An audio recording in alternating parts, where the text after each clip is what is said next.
Sinasabi ko sa sarili ko na magiging maayos ang lahat. Parang tunay ko itong pinaniniwalaan.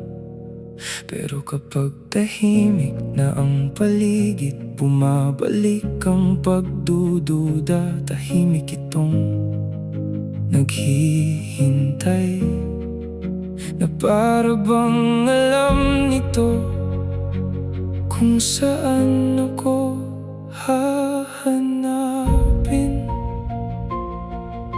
Paano kung mali ako?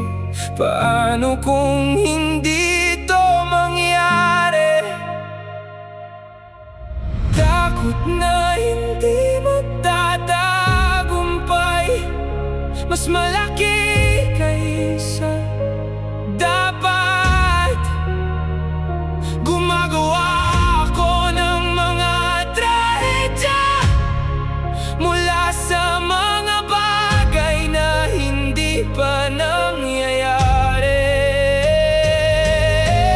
Takot na hindi magtatagumpay, pinahahaba ang daan sa harapan ko, pero patuloy pa rin akong lumalakad. Kahit natatakot ako, tinitingnan ko ang ibang tao at iniisip na mas marami silang alam. Parang may mapa sila na hindi ko kailanman natanggap. Masyado akong nagkukumpara at nakakalimutan ko kung saan ako nagsimula. Nakakalimutan ko kung gaano nakalayo ang narating ko. Marahil ang tapang ay hindi ang pagkawala ng takot.